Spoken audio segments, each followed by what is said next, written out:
My name is Laura Killa. I'm 27 years old. If you'd met my half-sister Jenna and me a few years ago, you'd think we were the kind of siblings who'd grow old still teasing each other over inside jokes.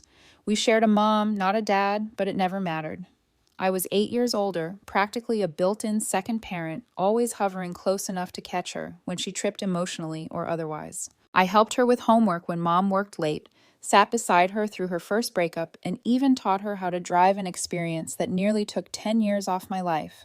But it was our version of sisterhood, messy, exhausting, and filled with laughter. When her dad passed away last year, I was the one who held her while she sobbed into my shirt. I drove her to grief counseling, bought her ice cream after the hard appointments, and listened to long, tangled rants she wasn't ready to untangle herself. I thought our bond was unshakable. I thought nothing, not grief, not distance, not adulthood could break it. But maybe I was naive, or maybe grief reshapes people in ways love alone can't predict. Over the months after her dad's death, Jenna didn't just change, she cracked. She grew suspicious of everyone around her. At first it was petty things. A friend borrowed her jacket. She probably won't return it. Someone complimented her nail polish. She probably wants to steal it. She'd call me late at night, pacing, muttering about how people weren't who they seemed, how she couldn't trust anyone. I told myself this was grief talking. I told myself she'd find her way back. But deep down, something in her tone, sharp, brittle, paranoid, scared me. I ignored the feeling. I didn't want to believe it. Meanwhile, my own life had finally begun smoothing out. I'd graduated college, landed a stable job, and started saving little by little for my postgrad program. For the first time in years, I wasn't drowning. I could breathe. I could plan. Then Jenna got accepted into a local college. Mom was ecstatic, but finances weren't in her favor. Even after her husband's passing, she'd been struggling to keep up, and tuition was entirely out of reach. So she asked me quietly, cautiously, if I could help. Of course I said yes. Family helps family. I promised to cover Jenna's tuition if she picked up a part-time job to pay for her own spending money. And since her new campus was close to my apartment, I offered to let her live with me rent-free. It felt like the right thing to do, the responsible thing, the sisterly thing. I didn't realize I was also signing up for a storm I couldn't yet see. When Jenna moved in, I expected late-night bonding shared meals, maybe even a few heart-to-hearts. Instead, the apartment felt like it had been cracked open. She brought with her a new crowd, loud, reckless, and unsettling in a way I couldn't fully explain. They came over at all hours, like my home was an extension of their chaos. I tried to be patient. She was 19, still raw from grief. Maybe this was her way of finding connection again. But sometimes I'd catch one of them rummaging through my cabinets or whispering as they passed my bedroom door. Something about them felt predatory, like they were scanning the place for weakness. Jenna didn't care. In fact, she seemed energized by them. And when I finally told her I didn't feel comfortable with strangers coming and going, she shot back, "It's my life, Laura. You don't get to control it." The words stung, not because she disagreed, but because of the coldness behind them. I swallowed the hurt and stayed quiet. I didn't want to push her further away. Then came the car. It wasn't new or fancy, just a used sedan I'd scraped and saved for over months. But to me, it was a symbol proof I was moving forward, building stability. When Mom celebrated over the phone, Jenna sat beside me, scrolling absently through her screen, barely acknowledging it. I brushed off the little pinch of disappointment. You can't force people to be happy for you. But afterwards, something in Jenna shifted. She wasn't openly hostile, just distant, curt, and more irritable than before. She'd retreat into her room, shut the door, and leave her mess trailing behind her, like she wanted me to step into it and react. I tried not to think about it. I tried to keep the peace. Still, the tension hung in the air like charged static, a feeling I couldn't name, a warning I couldn't interpret. Something inside Jenna had changed, and I didn't yet realize how closely that change was tied to me buying that car. But nothing prepared me for the morning she screamed my name. I dropped the snacks I was packing and ran toward Jenna's room, adrenaline snapping through me. Her scream wasn't the theatrical kind she used when she lost her phone or couldn't find her earbuds. This was raw, breathless panic, the kind that makes your heart misfire. When I reached her doorway, the room looked like it had exploded. Clothes and notebooks covered the floor. Drawers yanked out her comforter, thrown halfway across the room. She was in the center of the chaos, trembling, her breathing sharp and uneven. "My dad's camera," she choked out. "It's gone." The words hit me hard. The vintage gold-plated Luxus, one of the last things her father ever touched, practically a family heirloom. She used to hold it like a fragile piece of history, telling me how her dad used to capture every birthday, every picnic, every moment he was afraid of losing. That camera was sacred to her. So I didn't question. I didn't hesitate. I got on my knees and helped her search. We tore apart her room, combed through her backpack, crawled under the bed. Then we searched the living room, the hallway closet, even the car. Nothing. It was as if the camera had been swallowed whole by the walls. "Are you sure you brought it when you moved in?" I asked gently, already dreading the answer. Her expression flickered just for a second, as though she wasn't sure, but then she hardened. "I had it," she snapped. "I was using it just the other day." "Okay," I said, trying to stay calm. "Maybe it's at a friend's place, or—" Her eyes cut toward me, sharp, suspicious, wrong. "I didn't leave it anywhere," she said slowly. "Someone must have taken it." The air shifted. My skin prickled. I suddenly knew exactly who she meant. "Jenna," I said, stunned. "Please don't tell me you think I—" Well, she lifted her chin. "You suddenly have money for a car. And now my camera's missing. Kind of convenient." The betrayal was instant and suffocating. My ears rang. After everything I'd done, paying her tuition, giving her a home, letting her friends invade my space, she believed I was capable of stealing the one thing she cherished most. "Are you serious?" I whispered. "I worked overtime for months. You saw me saving." She shrugged like it didn't matter. "I don't know, Laura. People lie all the time." The casual cruelty, the indifference, it cut deeper than anger ever could. She didn't just mistrust me. She'd already judged me. I felt something in me fold inward. A part of myself I didn't know was breakable. "Come on," I managed. "We'll retrace your steps." She ignored me, rummaging again, muttering under her breath, as though rehearsing her version of events. Eventually, she stopped searching, grabbed her bag, and stormed past me. We drove to the lake in near silence. She sulked the entire time, scrolling through her phone, answering her friends' messages, refusing to look at me. I kept replaying her words in my head, convenient timing. People lie. Someone must have taken it. I'd known she was struggling, but I hadn't realized she was slipping into a version of herself that saw enemies everywhere, even in me. After that day, everything between us rotted. She stopped talking to me, unless it was to complain. She left messes everywhere. Dirty dishes, makeup spills, clothes scattered like abandoned thoughts. She'd crank the TV volume when she knew I was working, stomp past my room, slam cabinet doors, all of it passive-aggressive, all of it meant to punish. I tried not to react. I kept giving her space. But then things of mine started disappearing. First small things, a phone charger, my favorite mug, grocery bags I used every week. I found some of them in her room, plugged into her phone, sitting on her nightstand, stuffed under her blankets. When I asked, she only said, "I didn't think you'd mind." But other things came back broken. A picture frame cracked, my water bottle dented, my plants drowned from being overwatered. And each time I tried to have a real conversation, she'd roll her eyes, sigh dramatically, or say something like, "Maybe you should stop obsessing over stuff. It's toxic." The gaslighting wasn't subtle, it was deliberate. Then people around town started acting different. The whispering started small in grocery aisles, at gas stations, even at my workplace. I'd walk in, and conversations would suddenly die. Someone would glance at me, then lean toward a coworker and cover their mouth. The small-town rumor machine had sunk its teeth in. The story was simple. The older sister stole her grieving sibling's heirloom to fund her car. The first time I heard it whispered behind me in the cereal aisle, I felt my cheeks burn. My chest constricted. I wanted to disappear. It didn't matter that it wasn't true. It mattered that people wanted it to be. Gossip always needed a villain, and I was the easier target. My boss, who thrives on drama, even pulled me aside with a sympathetic, "So, what happened?" Like I owed her a confession. I forced a smile and said nothing. For the first time, I began second-guessing myself. Maybe I'd accidentally moved it. Maybe it fell somewhere weird while I was helping her unpack. Maybe grief was blinding both of us. You know it's bad when you start searching your own drawers for something you know you didn't touch. The pressure only grew when Jenna's dad's side of the family got involved. People I hadn't heard from in years began calling messages filled with accusations, selfish, untrustworthy, a disgrace.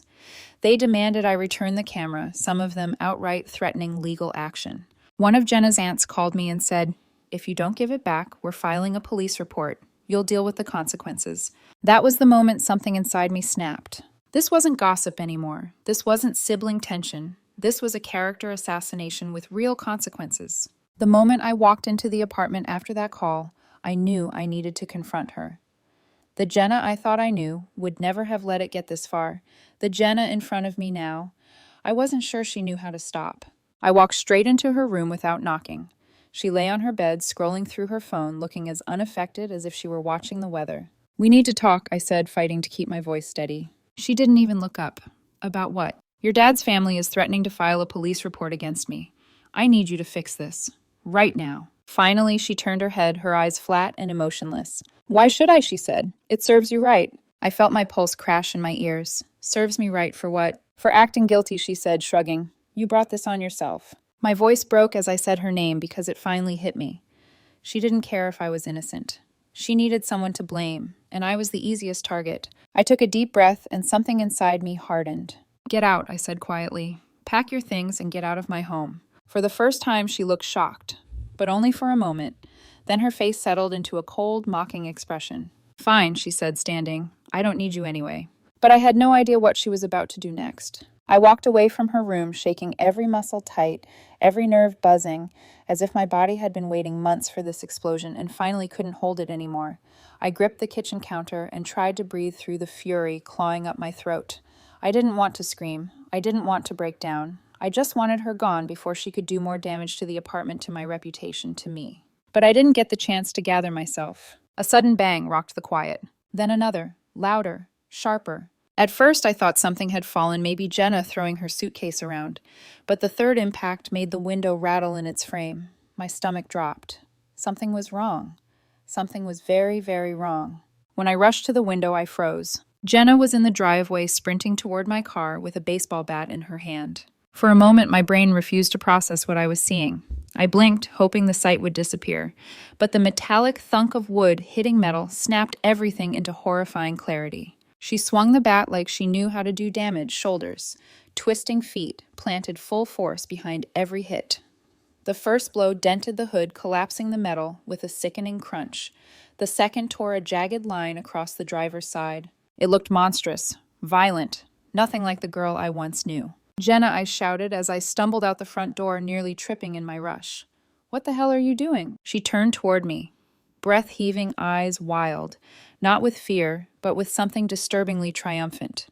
She gripped the bat like she owned the moment. "Oh, look," she sneered, "your precious car." She swung again, harder this time. The door panel buckled inward. Neighbors peeked from porches and windows as if we were the evening's entertainment. I felt their eyes on me, judging, gossiping, cataloging my humiliation for later. "What is wrong with you?" I yelled, voice cracking. "Stop!" Instead of stopping, she let out a bitter laugh and slammed the bat onto the ground with a hollow clang. Then she tossed it aside like the destruction wasn't enough to satisfy her. "It's just a stupid car, Laura," she said, shrugging with venomous nonchalance. "Since you're throwing me out like trash, I figured your things deserve the same treatment." Her words hit harder than the bat ever could have. "You need to leave," I said, breath shaking, "and I'm calling the police." She smirked, folding her arms. "Wow, guess family doesn't mean anything to you." "No, Jenna," I said, pulling my phone out. "Respect doesn't mean anything to you." The moment the dispatcher answered, Jenna's expression faltered.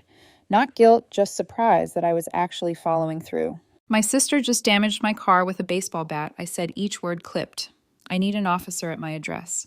Jenna scoffed loudly, performing for the gathering audience. "Unbelievable," she muttered. "Calling the cops because you can't handle your own guilt." But this wasn't guilt. This was survival. When the patrol car pulled up 10 minutes later, she stiffened. Her jaw tightened, and she folded her arms so tightly it looked like she was holding herself together by force. The officer stepped out, eyes immediately locking onto the dented hood, the scraped paint, the discarded bat gleaming on the pavement. "Whose vehicle?" he asked. "Mine," I said. "And who caused the damage?" Before I could answer, Jenna let out a breathy laugh. "Oh, please, it's not even that bad." The officer's expression didn't change. "Ma'am, did you hit the car with that bat?" She tilted her head as if bored by the question. "Yeah, but—" "That is property damage," the officer interrupted flatly. "A criminal offense." Jenna blinked, surprised he wasn't charmed by her deflection.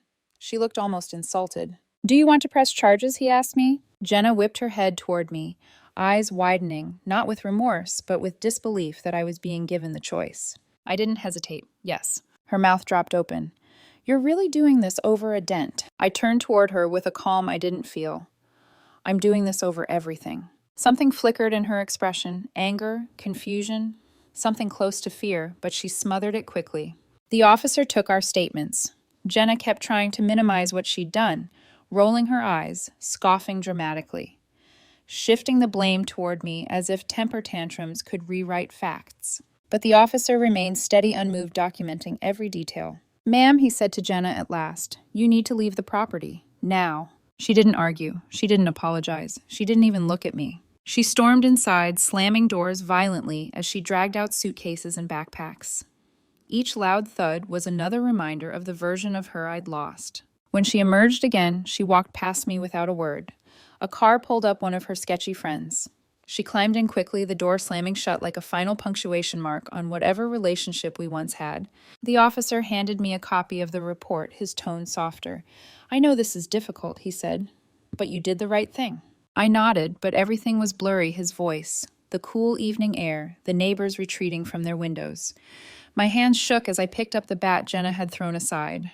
It felt heavier than before, as if it carried all the chaos she'd brought into my life. Slowly, deliberately, I tossed it into the trash.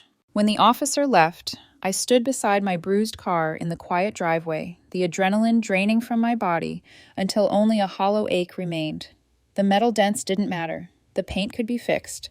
What broke tonight was something far deeper, something I wasn't sure would ever heal. But I didn't know then that the real fallout hadn't even begun. The week after Jenna left felt strangely silent, as if the apartment itself was trying to remember what peace sounded like. For the first time in months, I could hear the hum of the refrigerator, the soft click of the thermostat, even the way my own footsteps echoed lightly across the floor. It should have felt soothing. It didn't. The silence wasn't comforting. It was heavy. It made space for thoughts I'd been trying to outrun. The police report, the neighbor's stares, the dented car sitting in the driveway like a bruise I couldn't hide. Jenna's face when she realized I wasn't going to shield her this time. I spent the first few days juggling cleanup phone calls with the insurance company, tense conversations with my landlord about the noise complaints from Jenna's last weeks, and dragging myself to work pretending everything was fine. I was exhausted in the bone-deep way that no amount of sleep could fix. But the strangest part, people in town suddenly went quiet about the rumors. I'd walk into the grocery store and feel conversations shift, not with gossipy curiosity anymore, but with something closer to discomfort, like they didn't know where to place me now. The villain of the story. The victim. Or just another messy family tragedy they'd misjudged. Piece by piece, the narrative was slipping out of their hands, because the fallout was hitting Jenna fast, and publicly. The charges I filed were serious enough to trigger a hearing. Word spread quickly. Suddenly, the poor grieving girl whose sister stole her heirloom became the girl who smashed her sister's car and might get probation or worse. Her dad's family, who had been so quick to accuse me, went eerily silent. No more phone calls, no more threats, not a single apology. Cowards, every last one of them. Meanwhile, social media turned vicious on her. The same people who once flooded her posts with heart emojis and supportive comments were now posting vague statuses like, "Some people create their own storms," or "Karma really doesn't miss." It was petty, sure, but I'd be lying if I said a part of me didn't feel vindicated. For so long, I'd been drowning under rumors I never deserved. But even vindication has a bitter taste, because then the truth about the camera dropped into my lap like a cruel twist of fate. It was a Tuesday evening when Mom called. Her voice was trembling, not with fear, but with shame. "Laura, I found the camera." For a moment, I couldn't breathe. What, where? In the guest room, she whispered. It was at my house the whole time. In one of Jenna's old moving boxes, under a pile of clothes. I didn't see it until today. The room spun around me. My knees almost buckled. All of this, all of it, the accusations, the social humiliation, the destroyed car, the police report over something she never even brought to my apartment. I felt fury ignite in my chest, but under it was something worse, grief. Not for the camera. For the sister I'd lost long before the bat ever touched my car. "Laura." Mom continued softly. "I'm so sorry. I should have checked. I didn't think." Of course she didn't. None of us thought Jenna would take it this far. When I confronted Jenna about the camera later, her reaction wasn't remorse. Not even close. She looked at me like I was inconveniencing her. "You don't get it. I was stressed. You have no idea how much pressure I'm under." My voice cracked. Pressure to do what? Accuse me of stealing, ruin my reputation. Smash my car. She shrugged. I wasn't thinking clearly. No, I said quietly. You were thinking clearly enough to let everyone believe I was a thief. She didn't have a response. She just turned away like the conversation, like I wasn't worth her time. And something inside me finally settled. I couldn't save her. I couldn't fix her grief. I couldn't be her punching bag anymore. Mom tried to mediate like she always does. But there was exhaustion in her voice this time, a kind of sorrow that comes from loving someone who refuses to stop lighting matches in a house full of gasoline. Jenna has to learn, Mom said one night. I love her, but she has to face what she's done. And she did. The charges I filed didn't disappear. Jenna's record made finding a part-time job nearly impossible. Without me paying tuition, she couldn't stay enrolled in college. She withdrew midway through the semester, the news spreading fast. Her so-called friends vanished almost overnight. Turns out loyalty is easy when someone else is paying for pizza and gas and late-night joyrides, but not when the consequences start rolling in. Within a month, Jenna was staying with an old high school friend in a rundown apartment on the edge of town. I heard through the grapevine that she was picking up odd jobs, dog-walking grocery deliveries, anything that didn't require a clean record. None of it stable, none of it enough. I didn't reach out. Mom tried once or twice, but even she stopped eventually. Then weeks later, I saw Jenna. I was at the grocery store walking past the frozen foods when I caught a glimpse of her out of the corner of my eye. She looked thin, too thin. Her hoodie swallowed her frame, her eyes, hollow skin, pale and tired, in a way that had nothing to do with makeup or bad lighting. She looked unmoored. Our eyes met for half a second. My breath caught, waiting for her to say something, anything. But she turned sharply and walked away, her steps unsteady, as if afraid I'd confront her. Or worse, see her as she truly was, stripped of the bravado that once shielded her from consequences. The sight of her haunted me the rest of the night. I didn't know whether to feel pity, anger, or just an overwhelming exhaustion. I'd lost my sister long before any camera went missing, and now finally I was starting to accept it. Life didn't snap back to normal after Jenna disappeared into that rundown apartment on the edge of town. Healing isn't a switch you flip. It's a slow, uneven climb, one step forward, two steps back, nights where you sleep fine, and others where you lie awake replaying arguments you can't change. But eventually the noise in my life dulled. The gossip died down first. People moved on to newer scandals, the mayor's son wrecking his truck, someone's cousin cheating on someone's fiancé. Small towns are predictable like that. Their attention span is a revolving door. Work became easier too. The tension in the office loosened once everyone realized I wasn't the villain they'd painted in their heads. A few coworkers even apologized, not directly, of course, but in the subtle way small-town people do. Hey, want the last donut? Or, sorry about the mess earlier. You okay, hun? It wasn't much, but it was enough. My apartment felt different, lighter. I could come home without bracing for hostility or the thud of strangers' footsteps in my hallway. I fixed the dent in my car, not perfectly, but enough that the memory didn't scream at me every time I walked past it. Most importantly, I started saving again. Every paycheck, a little more set aside. My post-grad plan was alive again, no longer suffocating under someone else's chaos. Still, even as I rebuilt everything Jenna had cracked apart, there was a quiet ache lingering in the background. Not regret, no, I didn't regret drawing the line. But grief. Real grief. Because losing someone who's still alive is a strange kind of mourning. Some nights, I'd remember the girl who used to run through sprinklers in our backyard, her hair plastered to her forehead as she yelled for me to chase her, or the teenager who cried on my shoulder when her boyfriend cheated on her, the kid who used to ask me if Dad would be proud of her. That version of Jenna felt like a ghost now, but I had to accept that the girl I knew wasn't the girl she grew into, and loving someone doesn't mean letting them burn down everything you've built. Months passed. I heard updates about her from time to time, snippets overheard at the salon, whispers exchanged between cashiers at checkout lines, Jenna bouncing from job to job, Jenna fighting with her roommates, Jenna missing classes, missing shifts, missing appointments. It became obvious she wasn't just struggling, she was spiraling. Something inside her had cracked deeply, far deeper than anger or grief alone could explain. One rumor said she'd been seen stumbling out of a party at 3 a.m, glassy-eyed and incoherent. Another said she'd had a meltdown at work and was sent home. Someone else whispered that she'd been caught trying to pawn random items for quick cash. None of it surprised me. All of it hurt. Mom tried to reach out. She even drove to that rundown building once, but Jenna refused to open the door. She told Mom to stop trying to fix her life. Mom came home and cried for hours. I sat with her, rubbing her back, wishing I could believe things would get better. But truthfully, I didn't know anymore. The last time I saw Jenna was a few weeks after that grocery store encounter. I was locking my car outside a coffee shop when I noticed her across the street standing near a bus stop. She wasn't wearing her usual mascara or styled hair. She looked pale, tired, and painfully young. Just a 19-year-old, drowning in consequences she never believed would reach her. She looked at me for a long moment, really looked as if trying to figure out who I was to her now. Sister enemy reminder. Her lips parted slightly like she wanted to speak, but then her face tightened. She turned away before I could cross the street. Moments later, the bus pulled up, blocking her completely. When it drove off, she was gone. I stood there for a long time, staring at the empty sidewalk. It hit me then that some relationships aren't torn apart in one dramatic moment. They unravel thread by thread until all you're left holding is a tangled mess you don't recognize. I got back into my car, took a deep breath, and told myself something I'd avoided saying for months. You cannot save someone who doesn't want to be saved. Since then, I've poured myself into rebuilding the parts of my life she shook loose.